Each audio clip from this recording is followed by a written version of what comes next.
যদি আপনাকে বলা হয় এখন একটা দিন চাকরি না গেলেও চাপ নেই, এমন কেউ আছে যে আপনার জন্য কাজ করবে? মজা করছি না, সত্যিই বিশ্বাস না হলে ভিডিওর এন্ড অবধি থেকেই দেখুন, আপনার সব কোশ্চেন আর ডাউটসের ক্লিয়ার হয়ে যাবে।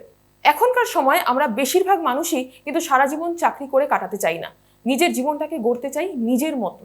তার জন্যই তো টাকার পিছনে দৌড়চ্ছি রোজ।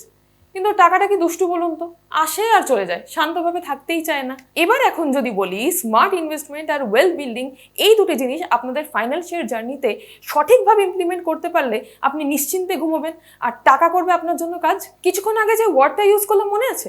হ্যাঁ, স্মার্ট ইনভেস্টমেন্ট। কিন্তু ব্যাপারটা কি, খায় না মাথায় দেয়? চলুন এবার মেন গল্পে আসা যাক। স্মার্ট ইনভেস্টমেন্ট হলো একটা পদ্ধতি যেখানে আপনার ফাইন্যান্সিয়াল গোলসগুলো ক্লিয়ার থাকে, রিস্ককে সঠিকভাবে বোঝা হয় আর বিস্তারিত রিসার্চ আর আপনার রিস্ক অ্যাপেটাইটের উপর ভিত্তি করে ডিসিশন নেওয়া হয়। কোনো অন্ধ ভাবনা, স্পেকুলেশন বা ট্রেন্ডের পিছনে দৌড়ানো নয়। এটার মানে হচ্ছে আপনার নিজের লক্ষ্য অনুযায়ী ইনভেস্ট করা, সেটা লং টার্ম ওয়েলথ ক্রিয়েশন বা স্টেবল ইনকাম হোক বা রিটায়ারমেন্টের জন্য প্ল্যান। রিটায়ারমেন্ট প্ল্যান নিয়ে আপনার যদি কোনো কনফিউশন থাকে তাহলে কিন্তু উপরে দেওয়া আই বাটনে ক্লিক করে ডিটেল একটা ভিডিও আছে, এটা দেখে আসতে পারেন আপনার ভালোর জন্য। Back to the topic, risk ও রিওয়ার্ডের মধ্যে একটা ব্যালেন্স রেখে চলাও কিন্তু এর একটা গুণ। আর হ্যাঁ, মাথায় রাখবেন স্মার্ট ইনভেস্টমেন্টে ডাইভার্সিফিকেশন, যথাযথ অধ্যবসায় আর মার্কেটে পরিবর্তন অনুযায়ী অ্যাডজাস্ট করা ফ্লেক্সিবিলিটি থাকাটা কিন্তু খুব গুরুত্বপূর্ণ। স্মার্ট ইনভেস্টমেন্টের কি ক্যারেক্টারিস্টিক্স গুলোকে যদি ভালো করে বুঝে যান তাহলে এটা একটা স্মার্ট ইনভেস্টরের টুলকিটের মতন আপনি ইউজ করতে পারবেন। এবার চলুন দেখে নিই একজন স্মার্ট ইনভেস্টরকে কি কি জিনিস মাথায় রেখে চলতে হবে যাতে সে তার লাইফে স্মার্ট ইনভেস্টমেন্ট করার প্ল্যানিংয়ে সাকসেসফুল হতে পারে। প্রথমেই আপনাকে একটা ক্লিয়ার ফাইন্যান্সিয়াল গোল রাখতে হবে। আগে ডিসাইড করুন আপনি বিনিয়োগ থেকে কি পেতে চান, বাড়ি কেনার মতন স্বল্পমেয়াদী কিছু নাকি অবসরকালীন সঞ্চয়ের মতন দীর্ঘমেয়াদী কিছু। কারণ লক্ষ্য ও সময়সীমা অনুযায়ী বিনিয়োগের ধরন নির্ধারণ করা হয়।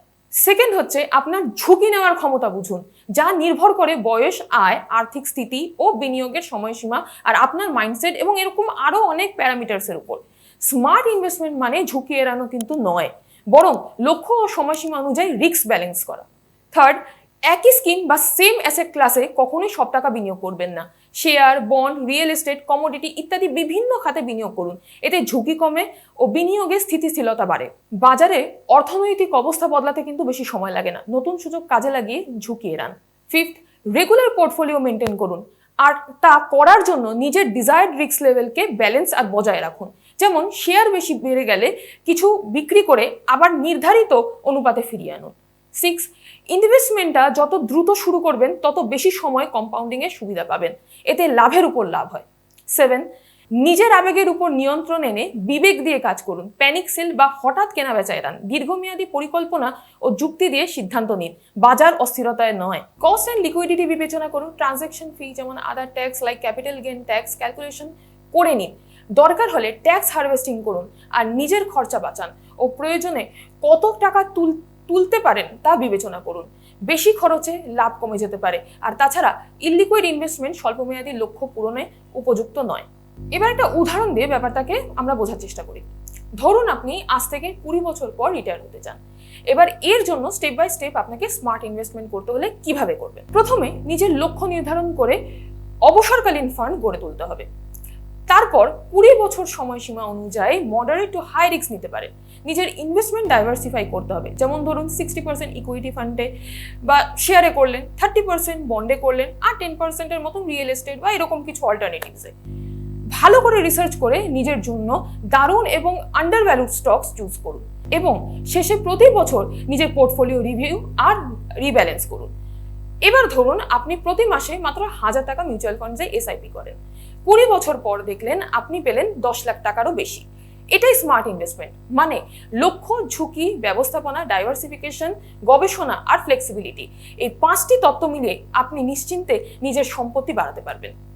এই পদ্ধতি আপনার ঝুঁকি নিয়ন্ত্রণ করবে ও লক্ষ্য অর্জনের সম্ভাবনা বাড়াবে, আর তাই জন্যই এটাকে বলা হয় স্মার্ট ইনভেস্টমেন্ট। তাহলে একদম ছোট করে বোঝাতে গেলে স্মার্ট ইনভেস্টমেন্টের জন্য দরকার clear goals, risk management, diversification, research, flexibility. হ্যাঁ, আরেকটা কথা, ক্রিকেটার্স বা সরকারের জন্য যেরকম কোচ থাকে সেরকম কিন্তু ফাইন্যান্সিয়াল গোলস পূরণ করার জন্য কিন্তু আপনার একটা ফাইন্যান্সিয়াল কোচের প্রয়োজন। আচ্ছা, আমি যদি বলি আপনি খুব স্বল্প টাকাতেও আপনার ফিউচারের জন্য প্রপার ওয়েলথ বিল্ডিং করতে পারেন, কিভাবে জানতে হলে চ্যানেলটি সাবস্ক্রাইব করতে পাশে থাকবেন। দেখা হচ্ছে খুব তাড়াতাড়ি।